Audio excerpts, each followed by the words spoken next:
Welcome back to another episode of the Retail Perch. This time it's just me and Gary. I hope you guys are all staying safe. I know out on the East Coast we've been pummeled with some snow, Gary, and I know you're sitting up in Denver and there is no snow. No, the winter has been great here. We've got sunshine and 50 degrees today. But go 20 miles out in the mountains and there's a lot of snow. There you go. So snow on demand, That's right? right. That's right. Well, I hope you guys have been staying safe and healthy, and and as the vaccines roll out, I hope you guys get yours, and we'll be back to normal here pretty soon. But in the meantime, we have some exciting conversations coming up here, and today Gary and I are going to be talking about the next level up. I think about 3 episodes ago, Gary, we spoke about loyalty and personalization Yeah. and how it impacts and what's the difference. And today we're going to be talking about the next generation, right? What's next? How does this all kind of fit together? So, Gary, you want to kick off? Yeah. So what we're going to focus on today is this idea of customer intelligence. And, you can think of that as almost becoming the brain of a retail organization, right? And just like the brain in our bodies begins to direct activity, around the different organs and movement, different things we do, in similar fashion in a retail organization, that central brain of customer intelligence can help inform and direct activity, across the organization. Right. So, just clear distinctions. This is more than just repository of information. It's information that's coming in, being analyzed, insights being derived, and something actionable being presented back to execute against. Correct. That's right. And it provides a basis for those different activities in different parts of the organization, in marketing and merchandising and operations and so on, to all be tied back to a common measure, a common goal, right? Which is grow customer value. Right, right. So I want to kind of rewind a little bit and maybe make this really simple to understand. So discussed loyalty. Loyalty is a great way to get some ongoing engagement, but really the prime purpose here of loyalty is to get customer identified transactions, Correct. something that incentivizes customers to identify themselves to checkout. And what that means to you is those transactions then can then be analyzed, and then you can extract customer behavior, insights about your customers that can then drive something called personalization, which is being able to provide relevant offers, recommendations back to shoppers based on their previous purchase history. But now we're talking about something even bigger, right? So typically Yes. personalization is happens on customer engagement touch points, right? Whether it's on the app or e-commerce, but we're talking about more than that. It's about gaining customer knowledge that can then be used across your enterprise for different types of activities, right, Gary? Yeah, that's right. And I think there's a couple points to this is, very sophisticated customer knowledge, right? This goes far beyond, a basic customer profile of name, address, email, and phone number, right? We're talking about extensive attribution, calculation of scores across a lot of different dimensions to really drive a very deep, very complex, very sophisticated customer profile that can power up all these different activities. But just to give our listeners a sense here, in marketing, it's pretty obvious how you use this, right? To Shakers, you were just saying, personalization, relevancy, and so on, right? The next step beyond that is more strategic personalization. So it's not just, hey, we see you put this in your basket, here's something else you might like, but it's more strategic in being driven by better retaining customers, growing customer value, growing customer lifetime value, profitability, and so on, right? In merchandising, it's taking those ideas to the category level and partnering with brand manufacturers to leverage all this intelligence. But it goes beyond that, and this is where retailers, I think, really start missing it, right? It goes into, for example, operations. So that retailer or that store, knowing when their most valuable customers are in the store, on Tuesday afternoon or Friday morning, whatever it may be scheduling a little bit more help in the service departments to ensure a higher level of service quality, right, for those most valuable customers. It's used in HR. I mean, I've seen really leading edge practitioners tie performance incentives for that store manager or the executive team and so on to actual customer metrics like customer retention, how many, gold customers, most valuable customers are we creating, those types of things. So it really is used all over the organization. Right, and I know we've had a couple of guests here on our podcast, Gary, Doug and Brian from Retail Feedback Group, talking about how survey data from shoppers can maybe be married up with purchase data Yes. to better understand shoppers' attitudes, attitudinal parameters that can also help inform the organization on how they may need to change in terms of how they're dealing with their customers. Yeah, Right. absolutely. I mean, it's just that much more data that can be brought into that profile, into that customer intelligence. Right, and this really gets me thinking about a book that I read and I refer to it many times called *Sapiens*. But what the author talks about that is in humans basically overtook other species because of their ability to collect knowledge, share knowledge, and communicate it right as a group. And I think about retail, you have different functions. You have, your marketing operations, merchandising, customer engagement, e-commerce being a part of that, and all of those things.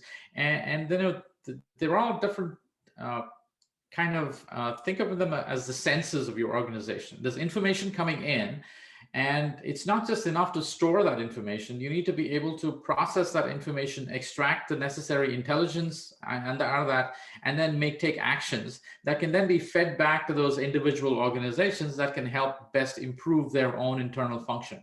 Right. Yeah. So when we're talking about a customer intelligence platform here, folks, is something that really is that central brain in your organization. Now, 10 years ago, maybe 20 years ago, this was not possible to do because systems weren't connected. It was difficult to get data into the same place and process this. But I think today, with today's technology, this is very doable. And I think the customer intelligence platform is the next generation. I think loyalty is a given, personalization is a given. You're talking about, how can I centralize this information and this intelligence across my organization so I can drive a more profitable business. Right. Yeah. And I think that analogy back to Sapiens is a great one, right? Because what this customer intelligence platform does is begin to provide that common language that can be used across the organization, all those different parts of the organization. Right, right. And if you go on Google customer intelligence platform, there's some great articles out there that you can see, and this is something that's already being used in several industries. It's just, I think, relatively new to supermarket retail, and I know that there's an alphabet soup of different types of platforms and companies that are out there, and we don't mean to kind of throw one more in the mix. But I want you to think about really the concept of how do I unify information, insights, and action from Yeah. a central place so I can kind of streamline this. What this does for you, of course, is also it helps you be smarter about tools that you bring on. Am I able to leverage this intelligence in this new tool that I'm going to add to my enterprise, right? Because if you can't leverage the central intelligence, then these tools are really going to be standalone. They're going to be like appendages that after a while you're going to have to discard, right? Yeah. Yeah. I think I keep going back to the analogy you just put out there around the book Sapiens. There's another part of that story, and correct me if I get the figures wrong here, but as the author begins to sort of trace the timeline and the history of Homo sapiens, there was a point in time where certain things came together that literally sparked cognition in the brain, and brought everything to light, and was the basis for the development of language and everything that flows from that. I think that also is a great part of that analogy, because I've seen my work with retailers, over the years around the world, a similar thing happen when they start thinking about customer intelligence and customer data and so on. They talk about it in almost a figurative sense, but when they begin to see their own information, converted to some level of customer intelligence, that moment of cognition, that spark hits where all of a sudden lights go on and they get it and they begin to understand how this can be used. Yeah, it's like having your own Jarvis, right? Have you ever Yes. seen Iron Man? Yeah. It's like having your own Jarvis with it. And, it is possible. I mean, and I think, technology is always daunting to people because, I think there's no lack of information. You go on Google, it's actually more confusing. Yeah. As much as it is a search engine, it's a confusion engine too, because it's too much information sometimes for you to consume. And I think you want to simplify it and say, hey, what am I in business for? I'm in business to serve my customers, keep them happy, keep them coming back. And then what tools and technologies best serve my goal? And your goal is not to really build those technologies. Your goal is to figure out how to best use them for your benefit.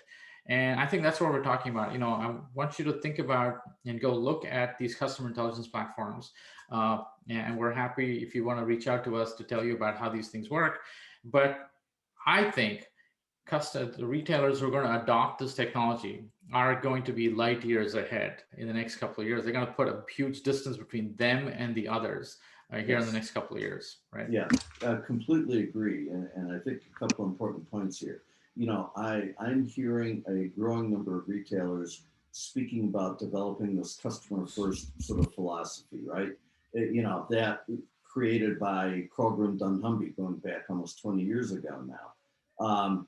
And retailers think that if they put a personalization solution in over in marketing, that's going to help them. Maybe they try and do some product assortment by view of a customer and so on, but there's far more to this.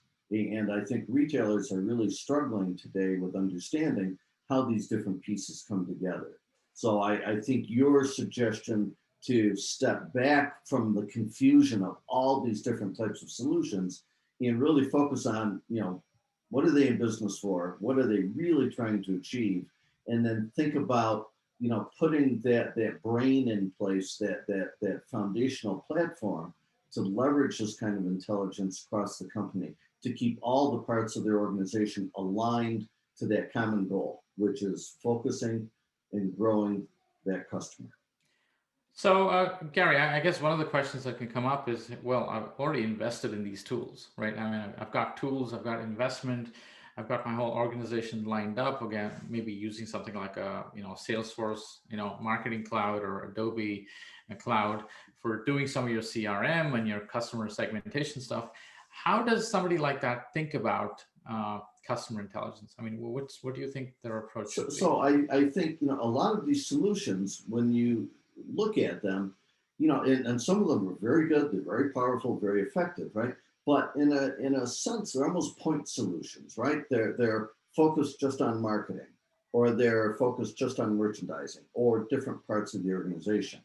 I'd really suggest to that retailer that they look at um, putting at least the beginnings of that customer intelligence platform in place to develop those common metrics, that common language that can actually feed some of these other tools, if the retailer wants. But the most important thing here is to get the entire organization aligned to that common goal, a common measure, a common metric to evaluate all those different activities, right? Right. We see retailers drop in a personalization solution and, they run campaigns, they evaluate the campaign and, gee, it seemed to work, didn't work, gave us an ROI of this. That's all great, but that's completely disconnected from what's happening in the store and operations. It's completely disconnected from e-commerce or merchandising. That's why there's the need for this common brain, this customer intelligence platform that can Right. feed all these other point solutions. Right. And I guess going back to the point that we made before, which is you want to have tools and solutions in your enterprise that are extensible, which is they'll accept input from other systems and to enhance their own operations, right? Right. So, right. So even if you have an Adobe, Marketing Cloud that you're using, most of these systems do accept, third-party data that can bring in, and you can add to the attribution to drive and make them smarter. And Right. I think it's important that when you evaluate solutions, you think about looking at solutions that are extensible, things that will add on and you can grow with it. Absolutely, and that's become far, far easier over the last 5 or 10 years than it was, years ago. And you're absolutely right. Retailers need to evaluate any solutions they're looking at today in terms of how open are they. Can they, use web services calls, APIs, whatever, to get data flowing into and out of these different systems. But go back to our original sort of analogy here today. That brain, that customer intelligence brain, is, to your point, taking signals from all parts of the body, just like our brains do, right? My foot feels something, my hand, I see something, hear, smell. That brain needs to ingest all of this, bring this together to drive this customer intelligence that then can be that learning pushed back into those other areas. Correct. No, I think it's, as we go forward here, there's no question that this is the future, because as technology improves, as computing power increases, and we get to that singularity moment, right, you're going to have, platforms that are capable of providing you that intelligence. And I think it starts with you as a retailer thinking in that direction, right? I Yes. want a system that can provide this intelligence across my organization. Right? Yeah, absolutely. Retailers, I really believe today, need to look beyond a lot of the things they're reading about in the news all the time. Personalization, relevancy, and e-commerce. All those things are important. All those things are needed, but they need to look a step beyond, because all those things are very disjointed today. They need Correct. to be much more cohesive. Right. And I think the other big advantage that supermarket retailers, Gary, have is that a lot of information is already in first party data, in their transaction data, right? For most other retail, where the frequency of purchase is not high, they're so dependent on third party data and other data from sources external to their organization to really create a picture of the shopper. Yes. Right? Yeah. It's all the more imperative, right? No, that's right. And you bring up another good point that almost could be an entirely, new episode here for the Retail Perch, is around this discussion around first party data versus second and third party, right? With everything going on out there, some of the moves Apple is making, the impact that's going to have on Facebook and other media and marketing platforms. You're absolutely right. Supermarket retailers in particular are, in a sense, almost blessed to have the volume of data they have, first party data, on all their shoppers. Yeah. So just to summarize, I know we've had a fantastic time talking about this. We talked about loyalty and personalization. I think loyalty is critical because you need a way of identifying and tagging shopper transactions. That's the beginning of everything. Personalization then leverages that data to understand shopper behavior, but it's more marketing and promotion management that you're working with personalization on. You want to be able to leverage that data to impact other parts of your organization. And in order to do that, you need this customer intelligence platform to be able to efficiently and effectively inform other aspects of your business. Gary, any other closing thoughts? No, just I would reiterate that. I think the idea that customer intelligence brain really is a cornerstone, a foundational piece that retailers need looking out over the next few years, when there's going to be such dramatic and disruptive change driven by technology. Yeah. Hey, if you have any feedback, if you have any questions about any of these topics, you can email us at the retailperch@birdseye.com. We're happy to entertain any questions. Any of you guys want to come on the show as a guest, let us know. We're happy to bring on retailers and other solution providers on the show. We're going to have a couple of interesting people coming on in the next couple of weeks. But Gary, any other plans for this weekend? Going out skiing? Week after next, back to the mountains for a couple days. Well, Gary's done 100,000 feet plus of vertical skiing this year. That's all I know. So, well, I can go in my backyard and do a little cross country ski if I want. There's so much snow on the ground here. But listen, folks, this podcast doesn't come together without Stephanie Doherty, who does a great job week after week, cutting out all the ahs and the ums and the background noises here. But thank you, Stephanie, and we'll see you guys all next week. Stay tuned in. Thanks for listening. Gary? We'll talk to you soon. All right. Bye, guys.